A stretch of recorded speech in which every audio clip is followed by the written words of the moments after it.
This is KTVO's Good Morning Heartland.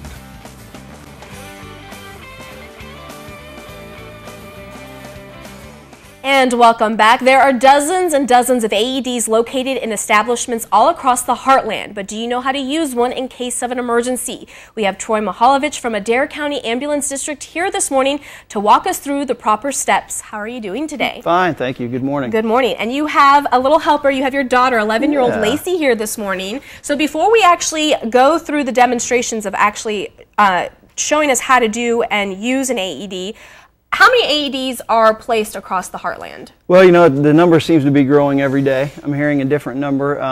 My understanding is we have over 100 AEDs in the community at this point, of AEDs that we've purchased and placed, or AEDs that we've taken in and became partners with that organization to maintain and to just do maintenance and replacement of parts on their AEDs. And so we have over 100 within our program. That's amazing. Now, for our viewers that aren't aware of AEDs, what are they used for? I mean, we see them in restaurants, we have one here at KTVO, we see them in hospitals, we see them at business offices. What are they used for? Yeah, AED stands for Automated External Defibrillator.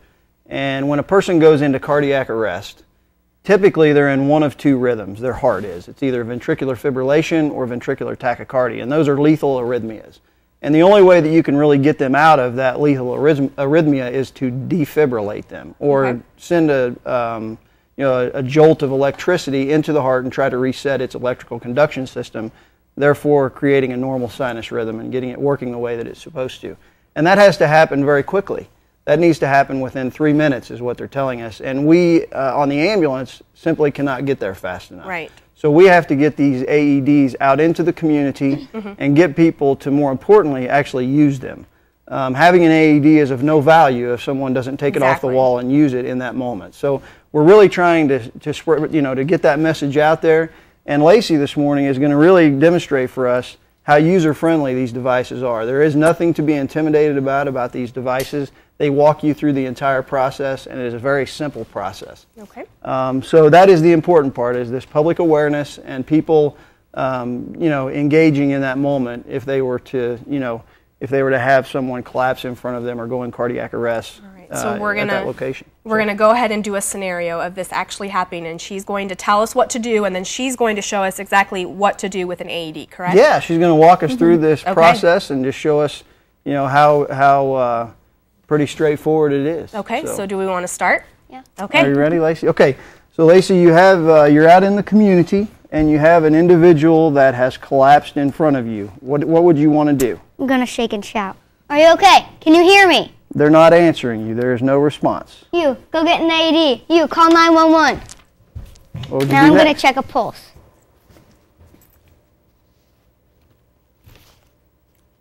There is no pulse. Now I'm going to begin CPR. Okay, Lacey. I'll take over compressions for you.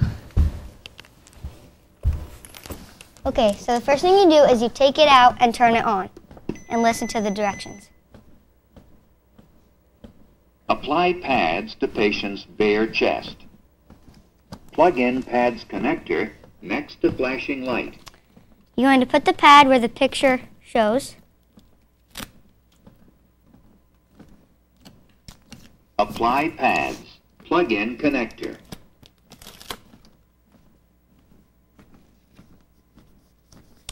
Now you're going to plug it in. Analyzing heart rhythm. Do not touch the patient.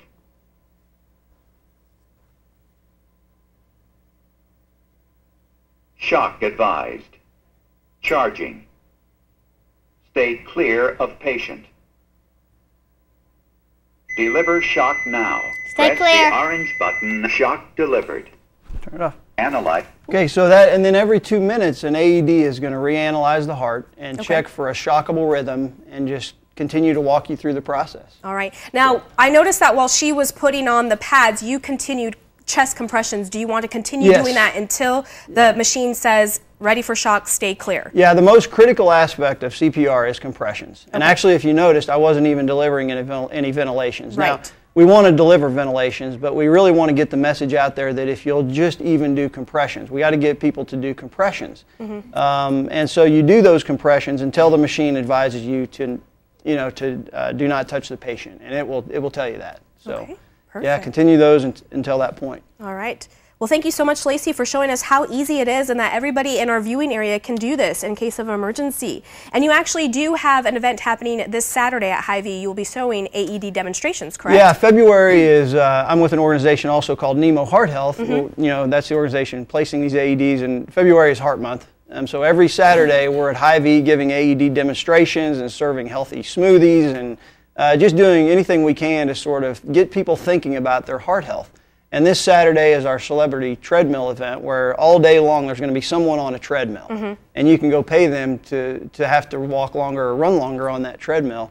And so again, just a lot of different activities to try to get people thinking about their heart and their heart health. And that will be taking place this Saturday from what time? It's most of the day. It's okay, so it's from 8 to 4. Okay, perfect. Yeah. At the Kirksville Hy-Vee? At Hy-Vee, yeah, who's been a wonderful supporter of Nemo Heart Health, by the way. Hy-Vee has. So, yep. All right. Well, thank you so much, Troy, and thank you so much, Lacey. And we'll be right back.